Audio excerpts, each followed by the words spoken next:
Hello guys. आज के इस ट्यूटोरियल में हम बात करेंगे क्लोजर के बारे में। क्लोजर क्या होता है, क्लोजर के यूज केस क्या है, कुछ एग्जांपल लेंगे, उनके थ्रू समझेंगे उसके एडवांटेज क्या है, डिसएडवांटेज क्या है, ये हम बात करेंगे। ठीक है, तो स्टार्ट करते हैं। तो बेसिकली क्लोजर क्या होता है? क्लोजर एक वे है। क्लोजर एक्सेस देता है हमें कि हम इनर फंक्शंस के अंदर किसी वैल्यू को एक्सेस कर सकें, that value coming from the outer function. ठीक है, तो जो इसको समझते हैं बेसिकली थ्योरेटिकल, तो कहीं पे भी थ्योरी तो मिल जाती है, हम इसको एग्जांपल लेके समझते हैं। एक फंक्शन बनाता हूँ मैं, फंक्शन टेस्ट। ठीक है, यहाँ पर मेरा एक वैल्यू है where a equal to 10। Basically इसको समझने के लिए वीडियो को एंड तक देखना, क्योंकि स्टार्टिंग में 1-2 मिनट का देख के आपको प्रॉपर समझ में नहीं आएगा। और मैं कहूँगा कि एक इजी वे में समझा रहा हूँ, और आपको इसके बाद क्लोजर मतलब एकदम हो जाएगा कि आप चाहे अपन रियल प्रोजेक्ट में करो या इंटरव्यू में आंसर दो, आप प्रॉपर दे पाओगे। ठीक है, नहीं भूलोगे। ठीक है, इजी वे में शॉर्ट वीडियो होगा और आपको समझ में आ जाएगा। ठीक है, ठीक है। अब एक और फंक्शन बनाता हूँ इनसाइड फंक्शन, जैसे इनर नाम लेता हूँ, इनर टेस्ट। ठीक है, इस फंक्शन को इसमें एक्सेस करता हूँ मैं आउटर फंक्शन का वेरिएबल ए। तो क्लोजर यही कहता है कि आप जब इनर फंक्शन के अंदर किसी आउटर फंक्शन की वेरिएबल एक्सेस कर रहे हैं, वो एक्सेस हमारा क्लोजर अलाउ करता है। तो बेसिकली एक क्लोजर बन गया है। ठीक है, क्लोजर ऐसे नहीं है कुछ नाम दिया जाता है क्लोजर के लिए, कुछ अलग से कुछ लिखा जाता है, नहीं। क्लोजर जब भी हम फंक्शन क्रिएट करते हैं, जब भी एग्जीक्यूशन होता है, जब क्लोजर क्रिएट होता है। ठीक है, तो अब इस फंक्शन को कॉल कराते हैं इनसाइड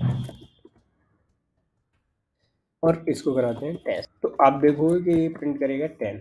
ठीक है, अब भी कहोगे ये तो नॉर्मल है, करना ही है। बट एक्चुअली होता है कि जब हम क्लोजर का कोई एक सिंटैक्स नहीं होता है अलग से, तो हम प्रॉपर समझ नहीं पाते। बेसिकली होता क्या है कि अगर हम बात करें नॉर्मल, तो होता क्या है कि जब हमारा इस फंक्शन का काम खत्म हो गया, टेस्ट का, इसका एग्जीक्यूशन खत्म हो गया, टेस्ट का काम खत्म हो गया, तो ये क्या करेगा? ये कहेगा भाई कि गार्बेज कलेक्टर आएगा, इसको लेगा, एक्सेस करेगा और इसको गार्बेज कलेक्ट करके चला जाएगा। तो इसका काम खत्म नहीं हुआ मान लो, तो ये एक्सेस कैसे करोगे, क्योंकि इसका काम तो खत्म हो गया। तो ऐसे अगर मैं आपको सेकंड इसका एग्जांपल लूँ, तो मैं यहाँ पे इसके कॉल नहीं करता हूँ, इसको कॉल करता हूँ, इसको रिटर्न कराता हूँ, रिटर्न इनर, इनर टेस्ट। तो अभी इसका एग्जीक्यूशन खत्म नहीं हुआ ना इनर का, मैं इसको बाद में कहीं पे कौन कॉल, ठीक है, और कॉल। अब तो मेरे को बाद में कभी इसको कॉल कराना है, इसको अभी नीड नहीं है, तो अभी इसका काम खत्म नहीं हुआ। तो इसके अंदर जितना भी लॉजिक लिखा जा रहा है, या जितने भी लाइन ऑफ द कोड लिखे जा रहे हैं, वो गार्बेज कलेक्ट नहीं करेगा। जबकि उन मान लो यहाँ इससे पहले 100 ऑफ लाइन्स का कोड लिखा गया जिसका काम खत्म हो गया। ठीक है, उसका इस फंक्शन से कोई लेन देन नहीं है। ठीक है, बट होता क्या है कि इनर फंक्शन का भी काम, इनर टेस्ट का भी काम खत्म नहीं, इसका एग्जीक्यूशन खत्म नहीं हुआ है। तो जैसे ही गार्बेज कलेक्टर आया, जैसे ही उसको कलेक्ट करने की कोशिश की, अनयूज्ड जो है, तो उसको मेमोरी फ्री करनी होगी ना। तो क्लोजर कहेगा भाई रुक जा, अभी अभी रुक जा, इनर फंक्शन है इनर टेस्ट, उसका एग्जीक्यूशन खत्म नहीं हुआ, ये इससे अटैच है। ठीक है, इसका एक्सेस कर रहे हो, तो भाई अभी तो इसको छेड़छाड़ी मत कर, अभी जा, अभी बाद में आना।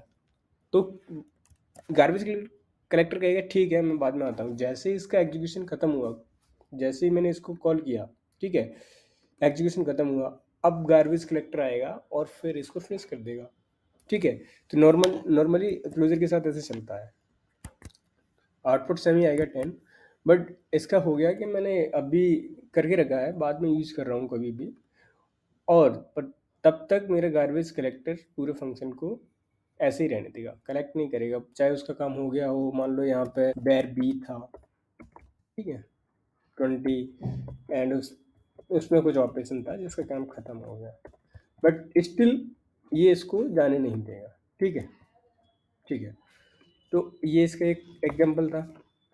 तो यहाँ पे क्लोजर बेसिकली यही होता है कि आपको वो एक्सेस देता है आउटर फंक्शन की वेरिएबल को यूज करने के लिए इनसाइड। चाहे आप उस इनर फंक्शन को उसके स्कोप में कॉल कर रहे हो, या फिर लॉजिकल स्कोप के आउटसाइड कॉल कर रहे हो, जैसे ये यहाँ पे उसका लॉजिकल स्कोप नहीं है ना, तो यहाँ कॉल कर रहे हो, तो वो आपको वैल्यू, जो वैल्यू है उसे अटैच कर देगा उसके कॉन्टेक्स्ट के साथ, इस वेरिएबल को अटैच कर देगा उसके कॉन्टेक्स्ट के साथ, और आप उसको एक्सेस कर पाएंगे कभी भी। लेटर फ्यूचर में, ठीक है। तो ये होता है अपना क्लोजर। अब और भी एग्जांपल लेते हैं, सिनेरियो लेते हैं, जैसे उसके यूज केस लेते हैं। तो मैंने कुछ पहले से ही लिख रखे हैं, जिससे मैं वीडियो की लेंथ थोड़ी कम कर पाऊँ, मैं इसको एक्सप्लेन करूँगा आपको प्रॉपर, ठीक है। यहाँ से कॉपी कर लेता हूँ। तो इसमें मैं क्या कर रहा हूँ, अरे ऑफ ऑब्जेक्ट्स है मेरे पास, जिसमें 3 ऑब्जेक्ट्स हैं, F name L M age, एक लिस्ट का एक अरे है। अब मेरे को करना क्या है, प्रिंट नेम करना है, ठीक है, या फुल नेम करना है, कुछ भी। तो मैं क्या कर रहा हूँ कि एफ नेम और एल नेम से मैं एक फुल नेम बना रहा हूँ और एक लिस्ट बना रहा हूँ, जिसमें मेरा फुल नेम आएगा, जितने भी ऑब्जेक्ट्स हैं उनका फुल नेम आएगा इसमें, ठीक है। प्रिंट प्रिंट नेम एज भी ऐड करके दे रहा हूँ मैं। प्रिंट नेम में क्या कर रहा हूँ मैं, प्रिंट नेम में क्या कर रहा हूँ मैं, F name L name age से एक एक प्रिंट एक नेम बना रहा हूँ, जिसकी एक लिस्टिंग कर रहा हूँ मैं, उसमें सारे ऑब्जेक्ट का इनको कंबाइन करके एक लिस्ट कर रहा हूँ। ऐसा कुछ सिनेरियो आ सकता है, मतलब ये एग्जैक्टली नहीं, कुछ भी सिनेरियो आ सकता है। फुल नेम निकालना है या एड्रेस निकालना है या कुछ भी करके एक आपको एक लिस्टिंग बनानी है, एक आपके पास डेटा आया है उससे करके ऐसे कुछ भी करना है। तो आपने क्या किया, यहाँ पे प्रिंट नेम लगाया, नेम छोड़, ठीक है। ये है बेसिकली, इसका यूज नहीं है। तो where I equal to 0, I less than 3, मतलब इसकी लेंथ, ठीक है, लेंथ तक जाएगा और वो आई प्लस प्लस करेगा। अभी मैं क्लोजर हटा देता हूँ, ठीक है, जिससे आपको पता चले कि एक्चुअल प्रॉब्लम क्या है। तो इसमें बेसिकली मैं कर क्या रहा हूँ कि एक प्रिंट नेम है जो ऑब्जेक्ट्स में जो F name L name age name से आ रहा है उसको कंबाइन करके कंकेट करके और एक लिस्ट बना रहा हूँ, जिसमें मैं डालते जा रहा हूँ, ठीक है। तो इटरेट कर रहा हूँ मैं ऑब्जेक्ट को, ठीक है। ऑब्जेक्ट की जो लेंथ है मैंने अभी 3 दे दी है, 3 है बेसिकली, 3 दे दिया है। तो वेर जे इक्वल टू आई और सेट टाइम आउट, एक सेट टाइम आउट दे रहा हूँ क्योंकि इसके ऑपरेशन में भी ये पेज डेटा आ रहा है, तो इसमें भी कुछ टाइम लग सकता है, ठीक है। मैं दे रहा हूँ कुछ और इसी बेस पे, तुम इस बेस पे कुछ एपीआई और फेस कर रहे हो तो उसमें कुछ टाइम लग सकता है, तो ये सिनेरियो हो सकता है। तो अभी लिस्ट के लिए मान लो मैं ये 1 सेकंड दे रहा हूँ, जिसमें ये लिस्ट में पुश करेगा डेटा, ठीक है, 1 सेकंड में। तो लिस्ट पुश क्या किया मैंने, ये कंटिन्यूट करके ही डाल दिया। तो लिस्ट में मैंने डाल दिया एस अजय शर्मा 30, ठीक है। इसको दिया टाइम, ये गया। अब मैंने इसको ऐसे सबके साथ किया, जे आई इक्वल टू 1 के लिए, आई इक्वल टू 2 के लिए, ठीक है, ये सबके लिए किया। तो ये बेसिकली क्या करना चाहिए, सबका एक एक करके अजय शर्मा अजय 1 अजय 2 ये करके मेरे लिस्ट बन जानी चाहिए जो प्रिंट हो। अब मैंने यहाँ पे इसको प्रिंट कराया सेट टाइम आउट के अंदर, क्योंकि ये टाइम ले रहा है 1 सेकेंड, ठीक है। मान लो ये पूरा काम होने में कितना टाइम लेगा, हर बार आ रहा है 1 सेकेंड में, मैं इसको 15 सेकेंड के बाद या मान लो मैं 5 सेकंड के बाद प्रिंट कराता हूँ। मान लो मेरा पूरा काम फिनिश हो गया 5 सेकंड में, मैं डायरेक्ट करा दूंगा, तो जावा स्क्रिप्ट तो वेट नहीं करेगा ना, वो नीचे पहुंच जाएगा डायरेक्ट। और इसको लिस्ट को तो इसको एम्प्टी आएगा, तो मान लो लिस्ट में मेरा 5 सेकंड में पूरा काम हो गया, ठीक है, मैं मान के चल रहा हूँ। ऐसे ही हमारा जब हम कोडिंग में करते हैं तो असिंक अवेट प्रोमिसेस ये यूज करते हैं। तो अभी हम कुछ नहीं कर रहे हैं, सेट टाइम आउट पे यूज कर रहे हैं सिंपली। ये हुआ। तो अब इसका आउटपुट देखते हैं क्या है। आउटपुट देखिए, अजय 2 अजय 2 अजय 2, मतलब जो लास्ट की वैल्यू है ये तीनों इसमें लिस्ट में तीनों बार आया है। क्यों आया है, यही प्रॉब्लम है इसके साथ, क्योंकि ये जो ग्लोबली है ये तो वेट करेगा नहीं, ये इटरेट कर लेगा पूरा। Set time out first time गया कॉल स्टेक के अंदर, सेकंड टाइम गया, थर्ड टाइम गया, तो इसकी जो वैल्यू है जे की, अब वो हो गई 2। तो 2 पे क्या है ये, तो ग्लोबली क्या होगी इसकी वैल्यू 2। तो इसमें जो वैल्यू को लेगा, ठीक है, वो क्या लेगा, ये 2, क्योंकि ये एक्सेस कर रहा है हमारा इस वैल्यू को, और ये ग्लोबली वैल्यू है, ठीक है। तो ये 2 लेगा, इसके साथ कोई अटैच नहीं करेगा। तो इसको क्या करते हैं, इसको क्लोजर, इसको हम क्लोजर बनाते हैं। क्लोजर मतलब जैसे हम क्लोजर की बात कर रहे थे कि इसको रैप एक फंक्शन बनाते हैं, एक फंक्शन बनाया फंक्शन, ठीक है, एनोनिमस फंक्शन बनाते हैं।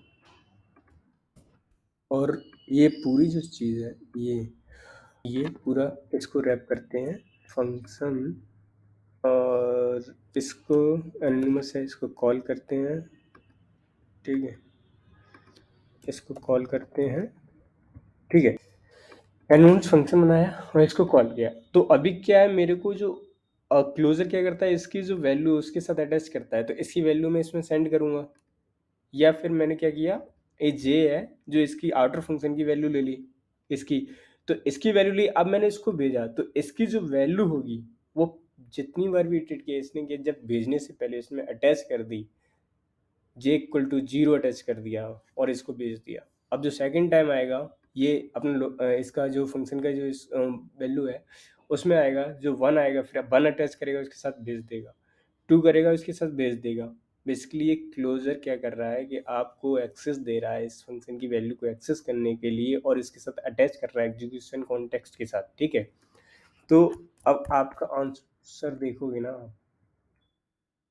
तो 5 सेकंड के बाद आएगा। ठीक है, अब अजय सर 30, अजय 120, अजय 2। तो अब आंसर आपका सही आया। इसको सॉल्व करने के और भी वे हैं, लेट का यूज कर सकते हैं। ठीक है, और इसको अलग तरीके से भी कर सकते हैं। इसको ऐसे ना करके मैं यहाँ पे क्या करता हूँ, यहाँ पे आई पास कर देता हूँ, है ना, यहाँ पे इसको आई दे देता हूँ। ठीक है, तब भी ये सेम काम करेगा, बट एक ही चीज़ दे दी है तो जे, सॉरी इसे जे दे देता हूँ मान लो, करेगा तो ये भी सेम काम करेगा।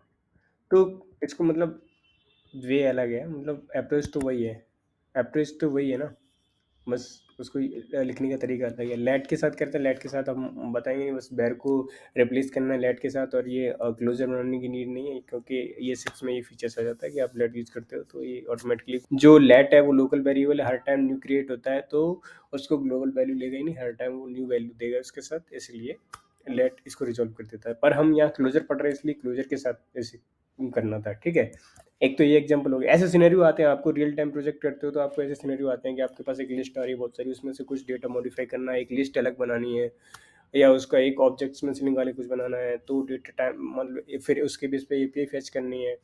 तो ऐसे सिनेरियो आते हैं, और आपको आप देखते हो कई बार आपको हुआ भी होगा कि आपका जो रिजल्ट है वो लास्ट एलिमेंट को ले रहा है हमेशा, आपके बीच के एलिमेंट कहाँ गए, आप तो सही ऑपरेशन कर रहे हो पर बीच के कहाँ चले गए। राइट, ऐसे होता है कभी, मैंने भी देखा है, मैंने भी फेस किया था स्टार्टिंग में, ऐसे कई लोग मैंने देखे हैं, कई कई के साथ होता है। तो इसको ऐसे ऐसे रिजॉल्व किया जाता है। ठीक है, अब सेकंड है, ऐसे ही है, सेकंड भी सेम ही एग्जांपल है, बट हम कर लेते हैं जिससे थोड़ा सा क्लियरिटी हो, है ना। तो वो भी मैंने लिख रखा है एक, बेसिकली इसका यूज केस है कि जब हम इसका यूज केस बता रहा हूँ क्या है, ये मैंने बनाया है ट्रांजैक्शन का। ये कहता है कि आप क्लोजर की हेल्प से आप वेरिएबल्स को फंक्शन को प्राइवेट कर सकते हो। तो कैसे प्राइवेट कर सकते हैं वो मैं बताता हूँ। कि एक मैंने ट्रांजैक्शन नाम का एक फंक्शन लिया, ठीक है, जिसमें बैंक ट्रांजेक्शन, और उसमें एक टोटल अमाउंट लिया, जैसे हमारा कोई अमाउंट है, टोटल अमाउंट लिया, उसमें मैंने 5000 डाल दिया इनिशियली। ठीक है, तो इस टोटल अमाउंट को मुझे प्राइवेट बनाना है। एक डेबिट फंक्शन है जो डेबिट करता है, एक क्रेडिट है, इन दोनों को भी प्राइवेट बनाना है। तो जब भी मेरा कोई भी जैसे बाहर, इन दोनों से कोई मतलब ना हो मेरा, मतलब इन इन से किसी को नहीं पता चलना चाहिए ये दोनों क्या कर रहे हैं। ठीक है, ये जो भी कर रहे हैं किसी को नहीं पता चलनी चाहिए, ये अमाउंट, ये टोटल अमाउंट को चेंज नहीं कर पाए बाहर से। ठीक है, तो इसके लिए क्या है, कि इसके लिए क्या किया कि मैंने एक और फंक्शन बनाया, क्रेडिट, सॉरी, एक रिटर्न लिया, और मैंने एक फंक्शन बनाया डिपॉजिट मनी, जो डिपॉजिट करेगा, क्रेडिट का काम करेगा, उसमें अमाउंट जाएगा और वो क्रेडिट को कॉल करेगा। तो बाहर के जो यूज केस है, जो यूज है इसका, वो डिपॉजिट मनी को कॉल करेगा, उसे क्रेडिट से कोई मतलब नहीं है, क्रेडिट क्या कर रहा है उसे नहीं पता, वो डिपॉजिट को जानता है, डिपॉजिट में क्या करना है, उसे मनी भेजनी है बस। क्रेडिट उसके साथ क्या करेगा, उसे कैसे परफॉर्म करेगा, उसे कोई मतलब नहीं है, और वो उसको क्रेडिट को एक्सेस भी नहीं कर पाएगा, है ना। सही है ना, डायरेक्ट एक्सेस नहीं कर पाएगा क्रेडिट को। ये कर पाएगा, नहीं कर पाएगा। ठीक है, आप करके देखें, अभी बताऊंगा, नहीं कर पाएगा।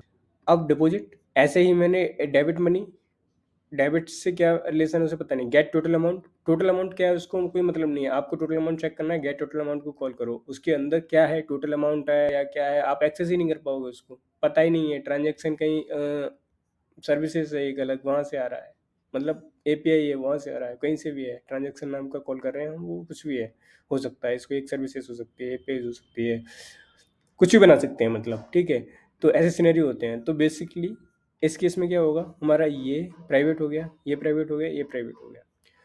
अब इसके साथ क्लोजर का यूज़ केस ये है, इसमें 3 चीज़ें समझेंगे कि क्लोजर का काम करता है प्राइवेट बनाना, इसको अटैच कर देता है वेरिएबल को एग्जीक्यूशन कॉन्टेक्स्ट के साथ, और एक और काम करता है कि वो वैल्यू को अटैच कर देता है और उसको बाद में यूज़ कर सकते हो आप।